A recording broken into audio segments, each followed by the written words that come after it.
So hello everyone. आज हम बात करते हैं व्हाट इज कंपोजिट रेंट। और कंपोजिट रेंट जो है हमारे इनकम टैक्स में इनकम फ्रॉम हाउस प्रॉपर्टी में एक बहुत ही जबरदस्त रोल प्ले करता है। But before talking anything more, this is Mohinder and if you find any difficulty in solving your problem, क्योंकि मेरी जो वीडियोस रहती हैं वो स्टूडेंट्स के लिए भी रहती हैं और जो जनरल आपकी लाइफ में डे रूटीन्स में जो प्रॉब्लम्स आती हैं उन सब का सॉल्यूशन करने के लिए आपको ये वीडियो काफी हेल्पफुल हो सकती हैं। सो इफ यू लाइक, आप वीडियो को पूरा देख सकते हैं और अगर चाहें तो इसको क्लोज कर सकते हैं अभी। सो जब भी आप एक चार्टर्ड अकाउंटेंट के पास जाते हैं तो क्या होता है कि आपको जो लास्ट ईयर की जो पेमेंट होती है, लास्ट ईयर की जो इनकम होती है, लास्ट ईयर की अगर इनकम होती है उसको हम लोग क्या करते हैं, नेक्स्ट ईयर में कैलकुलेशन करते हैं। ये आप सबको पता है, मुझे इसमें बताने की जरूरत नहीं है माय डियर सर। और हम एक एग्जांपल के थ्रू मैं आपको समझा देता हूं। जैसे 1 अप्रैल 2021 से लेके आपको 31 मार्च तक की कैलकुलेशन जो है इनकम की, वो आपको इनकम टैक्स डिपार्टमेंट को देनी होती है।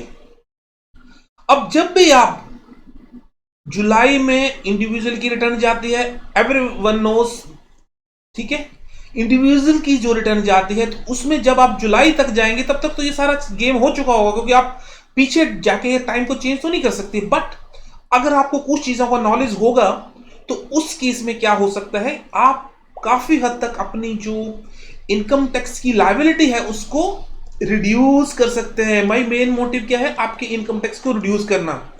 क्योंकि अगर गवर्नमेंट ने प्रोविजन दिए हैं, why should not you follow all that? Because your main motive is to pay less tax to the government. But until you know the exact position of the provision, you will not be able to do that.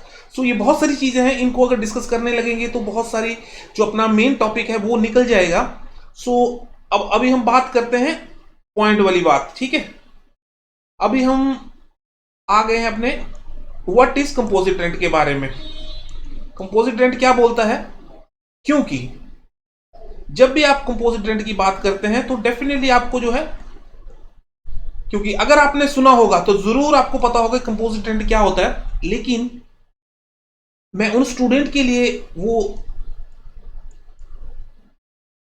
Income जब उसको HP की calculate करते हैं तो उसमें जो CA inter के student होते हैं उनको क्या होता है, उनको बहुत डीपली समझना पड़ता है। क्योंकि उसमें आप जो है तुक्के वाला काम नहीं लगा सकते सर, क्योंकि अगर आपको सीए करनी है, कोई सीए करनी है तो आपको इसके डीप में जाना ही पड़ेगा और आपको इसके एंड तक जाना ही पड़ेगा। आपकी कोई भी चीज तभी तक डिफिकल्ट लगती है जब तक कि आप उसको समझ नहीं लेते। जब एक बार समझ आ गई तो आपके लिए बहुत इजी हो जाएगी, वो सबसे ज्यादा इजी मानी जाती है आपके लिए। लेकिन जब तक आपको वो समझ नहीं आती है तब तक ये डिफिकल्टी रहती है आप लोगों के लिए, ठीक है। तो आपको एक एक पॉइंट को समझना बहुत जरूरी है।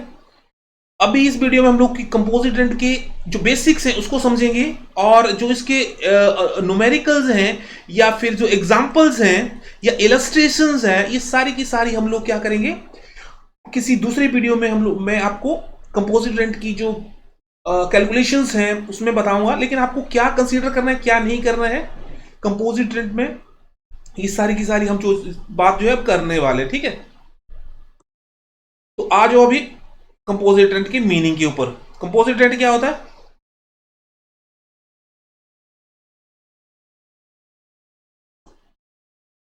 Meaning of composite rent, the owner of property may sometime receive in respect of as well as।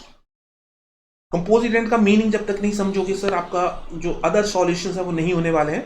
तो मीनिंग समझ लेते हैं कि होता क्या है। जनरली क्या होता है, मेरे पास एक प्रॉपर्टी है, ठीक है। जनरली एक बार मेरी प्रॉपर्टी है और इसमें मैंने ये पूरी की पूरी बिल्डिंग है, ये मैंने इसको किराए पे दे रखा है, और मैंने क्या किया हो, मैंने इसके फर्नीचर भी लगा रखा है, मैंने सिक्योरिटी भी लगा रखी है, मैंने लिफ्ट भी लगा रखी है। तो अब आप उसको भी अलग कैसे करके दे सकते हो क्या? नहीं दे सकते सर। उस केस में मान लीजिए ये तो रेंट का बिल्डिंग का रेंट हो गया, ये रेंट हो गया। भाई बहुत सारी चीजें और भी तो हैं। अगर कोई भी अपार्टमेंट अगर मैं बात करें तो आपको वहां पे सारी फैसिलिटीज होती हैं, सिक्योरिटीज होती है, तो आप बच सकते हैं, सो मेनी थिंग्स। तो वो चीज क्या हो सकती है? पहला केस क्या हो सकता है? अदर लाइक से कि फर्नीचर एंड प्लांट हो सकता है, उसके अंदर भाई साहब आपको माइक्रोवेव दे रखा है, उसके बाद आपको रेफ्रिजरेटर दे रखा है, उसके बाद आपको पावर बैकअप दे रखा है, बिल्डिंग तो दे ही रखी है। ये तो आपको मान लीजिए मैंने आपका हाउस प्रॉपर्टी में काउंट कर लेंगे। लेकिन जब आपको इसको कंसोलिडेटेड रेंट आ रहा है, मान लीजिए आपका 50,000 रुपये रेंट आ रहा है और 20,000 आपका जो है कंपोजिट रेंट आ रहा है। कंपोजिट रेंट मतलब ये आपको पता है कि 50,000 इस चीज का, 20,000 इस चीज का, तो आपको कंपोजिट रेंट 70,000 आ रहा है। इन सच ए केस इनकम टैक्स डिपार्टमेंट क्या बोलता है कि अगर आपको इस चीज को जस्टिफाई नहीं कर पा रहे, उसकी क्या प्रोविजन है, हम इसमें बात कर लेते हैं कि अदर एसेट्स क्या क्या हो सकते हैं। वैसे मैंने आपको एग्जांपल दिया, फर्नीचर्स हो सकता है, बेड हो सकते हैं, आपको सोफाज हो सकते हैं, टेबल हो सकते हैं, there so many things, crockeries हो सकते हैं, देयर सो मेनी आइटम्स। तो ये आपकी क्या होगी? कंपोजिट रेंट के पार्ट हो गए। दूसरा केस क्या हो सकता है भाई? उसमें सर्विसेज हो सकती है, बिल्डिंग में सर्विस प्रोवाइड की जा रही है। एज आई टोल्ड यू कि वे लिफ्ट, क्या आपको पता है, अगर मैं सर ये आप बात करूं, ये आपकी 6 फ्लोर की बिल्डिंग है, ठीक है, उसमें लिफ्ट लगी हुई है, ठीक है। अगर लिफ्ट लगी हुई है तो क्या ये पॉसिबल है इस लिफ्ट को निकाल दिया जाए? अगर कोई किराएदार आता है तो क्या आप उसको बोल सकते हो कि भाई ये कि इसको लिफ्ट को निकालो, मैं लिफ्ट नहीं यूज करूंगा, आई विल नॉट पे rent for this? It's not possible, it does not happen in general life, ठीक है। सिक्योरिटी, सिक्योरिटी सिस्टम्स हो सकते हैं, कैमरास हो सकते हैं, बहुत सारी उसकी पेमेंट्स जाती हैं, उस सोसाइटीज को देनी पड़ती हैं। उसके बाद पावर बैकअप होते हैं, जब भी आपको लाइट जाती है ये पावर बैकअप यूज होते हैं, जनरेटर्स होते हैं, इन्वर्टर्स होते हैं, there so many other cost also. लेकिन ये सारे के सारे क्या होते हैं? जब भी आपको इनका इकट्ठा मिलता है तो ये क्या होता है? कंपोजिट रेंट होता है सर, ठीक है। तो आपने इसको ये मान लेना है कि बिल्डिंग के साथ में जो चीजें दी जाती हैं, और अगर वो या तो दो केस हो सकते हैं, या तो वो सेपरेबल हो सकती हैं या इनसेपरेबल हो सकती हैं, ठीक है। चलिए, अगर इतना साइड आप लोगों को जो है मेरा पॉइंट जो है क्लियर हो गए, अब वो थोड़ा सा और आगे चलते हैं, ठीक है। अब कब बात आते हैं टैक्स ट्रीटमेंट की। ये टैक्स ट्रीटमेंट कैसे होता है इनकम फ्रॉम हाउस प्रॉपर्टी में? Way the composite rent includes rent of building, यहां तक क्लियर है? जब रेंट में बोला, ये कंपोजिट रेंट में रेंट इंक्लूड होता है बिल्डिंग का। मान लिया बिल्डिंग का रेंट भी होगा, charges of different assets. Different assets का मैंने आपको बता दिया क्या क्या, उसमें लिफ्ट का एग्जांपल दे रखा है, सिक्योरिटी का एग्जांपल दे रखा है sir. Composite rent has to be split, इसको स्प्लिट कर दिया जाता है। स्प्लिट मतलब अलग अलग कर दिया जाता है, अगर पॉसिबल है तो। कहने का मतलब मेन बहुत बड़ी चीज है, अगर वो पॉसिबल है तो। ये तभी पॉसिबल है जब आइटम्स को पता हो आपको कि क्या ये सेपरेबल है या इनसेपरेबल है। पहला केस क्या हो सकता है? The sum attribute use of property to be assessed, अगर वो बिल्डिंग है तो उसको क्या होगा? इनकम फ्रॉम हाउस प्रॉपर्टी के अंदर जो हम लोग ले लेंगे, ठीक है। सेक्शन 22 के अंदर चार्जेबिलिटी सेक्शन में मैंने आपको बताया था सर कि अगर कोई भी बिल्डिंग हो, लैंड हो, एप्यूटमेंट हो, कोई भी उसका पार्ट हो, जैसे गार्डन हो, सारे के सारे it falls under the income from house property heads, right. No, move to the next point. The sum attributable to use of services to be charged to be taxed under the head of profit gain. अगर वो services possible नहीं है उनको separable करना, उसको क्या करेंगे हम लोग? Income from profit and gains, from profit and gains of business and profession. कोई भी प्रॉफिट अगर होता है, आपको पता पीजीबीपी का हेड पता है आपको? PGBP, profit and gains from business and profession, ये आपको पता है, एक हेड है। जैसे ये हाउस प्रॉपर्टी है, but before that I just would like to tell you कि आपको 5 हेड में आपको गिना देता हूं। ये आपको सैलरीज हेड हो गया, एचपी हो गया, हाउस प्रॉपर्टी जिसकी हम डिस्कस कर रहे हैं, पॉइंट नंबर 3 हो गया। उसके बाद आपका हो गया income from profit and PGBP लिख देते हैं शॉर्टकट में। चौथे में हो गया आपका कैपिटल गेन, राइट। 5वें में हो गया इनकम फ्रॉम अदर सोर्सेज। ये आपको 5 हेड है, इनको आपको पता होना चाहिए। कोई भी हेड जो है आपको, कोई भी इनकम जो है आपकी इन 5 हेड के अलावा नहीं आएगी, ठीक है। अगर कोई भी 4 हेड के अंदर नहीं आती है तो ये मान लीजिए कि वो 5वें हेड में आएगी। Okay, I don't think so they should be any problem to understand this 5 heads. लेकिन अब हम बात कर रहे थे कि भाई profit and gains of business और professions under the head of, या तो फिर वो प्रॉफिट एंड गेन्स में आएगी या फिर इनकम फ्रॉम अदर सोर्सेज में आएगी। It depends upon the nature of the business, ठीक है। चलिए आगे बढ़ते हैं, पॉइंट नंबर नेक्स्ट स्लाइड पे बढ़ जाते हैं, ठीक है। ओके, थोड़ा सा इसको थोड़ा सा और बड़ा कर लेते हैं तो आप लोगों के लिए विजिबल रहेगा, so that you will not get any problem in all these cases, right. If let out building and other assets are inseparable, यहां पे याद ध्यान रखने वाली, आपको अंडरस्टैंड करने वाली इनसेपरेबल वर्ड क्या है, जिसको लग ना किया जाए, which is not possible to rent. As I told you, give the example of lift. Is it possible to give the lift? No. Bear the composite rent received from the letting of the building, जब कोई rent जो है building से receive होता है, building का and composite rent मैंने आपको जब इकट्ठा रेंट पर रिसीव हो रहा है, आपको अपने कंफ्यूज नहीं करना है, आपको इतना अंडरस्टैंड कर लेना है कि इसके अंदर कुछ और है, बिल्डिंग के साथ में कुछ और है। And other assets like furniture and other to letting are not separable. Letting are not separable, furniture हो सकता है, उसको सेपरेबल नहीं किया जा सकता। Other party does not accept, और दूसरी पार्टी ये बोलती है कि भाई मेरे को इसको रेंट पे नहीं देना है, जब तक तुम मेरा फर्नीचर नहीं लोगे, जब तक तुम मेरा जो भी इसका सोफा है, इसका फ्रिज है, इसका माइक्रोवेव ओवन्स है, गैस है, इन सब चीजों को अगर नहीं लेंगे तो मैं इसका जो है 20,000 लोन लेना है। तो पर्सन ये कहता है कि सर मैं अपना सारा मैनेज कर लूंगा, आप जो मुझे सिर्फ बिल्डिंग किराए पे दे दीजिए 50,000 के रेंट पे। जब मालिक इसको रेडी नहीं होता है, जब मालिक इसको देने के लिए रेडी नहीं हुआ, this is called as inseparable. तब भी हमें इसको इनसेपरेबल लेना है और इसको क्या करना है हम लोगों का, out of the building without other assets. As I told you, party does not accept, नहीं बोलती है भाई मेरे को नहीं चाहिए, letting out the building without other assets, then the rent is taxable under the, पर मालिक देने के लिए रेडी नहीं होता, नहीं देना भाई मेरे को ये तब क्या किस में आती है, बिजनेस इनकम में आएगी, या फिर आप उसको ले लो इनकम फ्रॉम अदर सोर्सेज में। आई होप कि आप लोगों को यहां तक पॉइंट क्लियर है आपको, क्योंकि जब भी क्वेश्चंस आएगा my dear students, definitely you will be confused, आपको कंफ्यूज किया जाएगा कि अब बताओ बेटा इसका क्या किया जाए। तो आप लोगों को सिर्फ इसको क्या समझना है, कॉन्सेप्ट को समझना है, मैं क्या बता रहा हूं, क्योंकि जब तक आप उसको कॉन्सेप्ट को नहीं समझोगे, it is very difficult to solve all your issues और problems, right. This is applicable even if sum received off to letting out is fixed separately.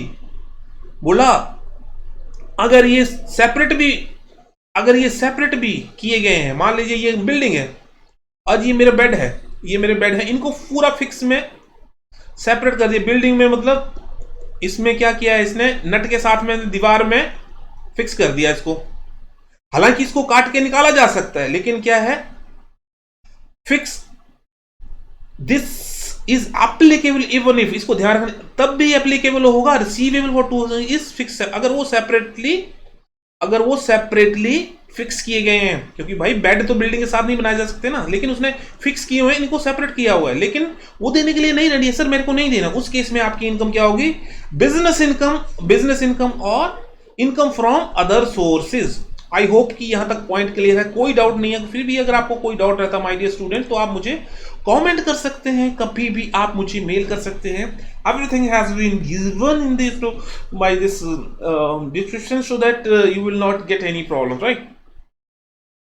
Now come to the next point, if let out building and other assets are separable. ये तो बहुत ही easy है, I hope कि आप लोगों को समझने में कोई प्रॉब्लम नहीं आनी चाहिए, ठीक है। इसमें क्या लिखा, इफ लेट आउट मतलब जो किराए पे दी जा रही है बिल्डिंग, क्योंकि सर आपको वीडियो तो बहुत सारी मिल जाएंगी, लेकिन इसको लेमैन लैंग्वेज में आपको समझना बहुत जरूरी है, क्योंकि जब तक आप उसके लेमैन लैंग्वेज में नहीं जाएंगे, लेमैन लैंग्वेज में समझना, लेमैन लैंग्वेज एक इंडिविजुअल लैंग्वेज है। आप, मुझे पता है हर कोई दिल्ली या मेट्रो सिटी से नहीं हो, दिल्ली, मुंबई, बैंगलोर, कोलकाता या इन सब मेजर सिटी से नहीं होता है। बहुत सारे सीए स्टूडेंट्स जो हैं बहुत स्मॉल टाउन से आते हैं। इन सच ए केस उनको क्या होता है, इन सारी चीजों का नहीं पता होता है कि वहां क्या होता है, इन सिटी में क्या होता है, उन सच ए केस में। इसलिए मुझे आपको बेसिक चीजें से समझाना पड़ता है कि अगर कोई मेरा बेसिक से बेसिक बच्चा भी अगर इस चीज को देख रहा है तो वो उसकी जो प्रॉब्लम्स हैं वो सारी की सारी सॉल्व हो जाए, so that he will be able to understand my all the questions answer, right. So as I told you, if let out building and other assets are separable, जब वो सेपरेट की जा सकती हैं, where the composite rent, bar bar composite rent आ रहा है, अब इसमें आपको कोई कंफ्यूजन नहीं आ रहा है। जब भी composite वर्ड आए आपको ये ध्यान रखना है कि इसके अंदर कुछ और है, there is something inside this word in building, I mean is received from the letting out building, यहां तक क्लियर, letting out building है, and other assets and to letting are separable, जो भी चीजें उसके साथ हैं वो सेपरेबल की जा सकती है। लेटिंग out of one is separable, building is separable की जा सकती है, other party without letting out of the other than, मतलब जब पार्टी रेडी हो जाती। इस केस ऊपर वाले केस में देखा पार्टी रेडी नहीं होती है, ठीक है, पार्टी उसमें रेडी नहीं होती है कि सर आप इसको मैं नहीं लूं। अब इसमें क्या होता है, पार्टी बोल जाती है कोई बात नहीं भाई आप मुझे ये दे दो, आप मुझे ये वाला दे दो और ये वाला दे दो, तो उस केस में बिल्डिंग भी दे देगा। तो उस केस में क्या होगा, इसका रेंट अलग से हो जाएगा, इसका रेंट अलग हो जाएगा, ठीक है। तो उस केस में क्या होगा, income from the letting of the building is separate taxable under the income. जब भी ये सेपरेबल वर्ड आता है, सेपरेबल मतलब सेपरेट होने योग्य हो, तो उस केस में क्या होगा, उसकी इनकम आपने इनकम फ्रॉम उस प्रॉपर्टी के हेड में लेनी है। और ऐसी कोई इनकम जो बाकी सारी चीजों से आ रही है, लेट्स से कि आपकी बेड का किराया हो गया, आपका जो गैस का किराया होगा, सिक्योरिटी का किराया हो गया, तो उस केस में आपने क्या करा, इनकम फ्रॉम हाउस प्रॉपर्टी करनी है, oh sorry income from business and profession, business and profession.